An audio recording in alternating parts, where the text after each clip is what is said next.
90കളുടെ പകുതിയോടെ മാറ്റങ്ങൾ വന്നു തുടങ്ങി. വാക്മാനും വീഡിയോ ഗെയിമുകളും നമ്മുടെ കൂട്ടുകാരായി. ഫിലിം ക്യാമറകൾ വന്നു. പിന്നീട് വന്ന STD, IST ബൂത്തുകൾ. പതുക്കെ പതുക്കെ ലാൻഡ്ലൈൻ ഫോണുകൾ വീടുകളിലെത്തി. ഫോൺ റിംഗ് ചെയ്യുമ്പോൾ ആരുടെ കോളാണെന്നറിയാനുള്ള ആകാംക്ഷ.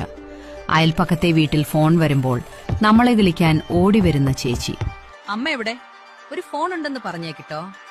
അന്ന് കത്തുകളിലൂടെയും ഒളിച്ചുകടത്തിയ നോട്ടങ്ങളിലൂടെയും കൈമാറിയ പ്രണയങ്ങൾ പതുക്കെ മിസ്ഡ് കോളുകളിലേക്കും SMS-കളിലേക്കും മാറി തുടങ്ങി. ദൂരെയുള്ള പ്രിയപ്പെട്ടവർക്ക് കത്തെഴുതി കാത്തിരുന്ന കാലം. കാത്തിരിപ്പുകൾക്ക് അന്ന് വല്ലാത്തൊരു സുഖമുണ്ടായിരുന്നു.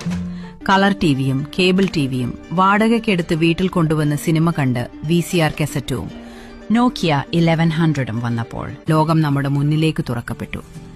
ഇന്നെല്ലാം മാറിയിരിക്കുന്നു. ഓടിയിട്ട വീടുകളും ഓലമേഞ്ഞ പുരകളും കോൺക്രീറ്റ് കൊട്ടാരങ്ങളായി. മയിൽപീലി പ്രസവിക്കില്ല എന്ന് നമ്മൾ തിരിച്ചറിഞ്ഞു. പക്ഷേ നമ്മുടെ ഉള്ളിലെ ആ 19s കിഡ് ഇന്നും ആ പഴയ പാതകളിൽ എവിടെയോ നടക്കുന്നുണ്ട്. ഇന്നെല്ലാം നമ്മുടെ വിരൽത്തുമ്പിലുണ്ട്. പക്ഷെ എവിടെയോ നമ്മൾ ആ പഴയ സന്തോഷങ്ങൾ മറന്നുപോയിരിക്കുന്നു.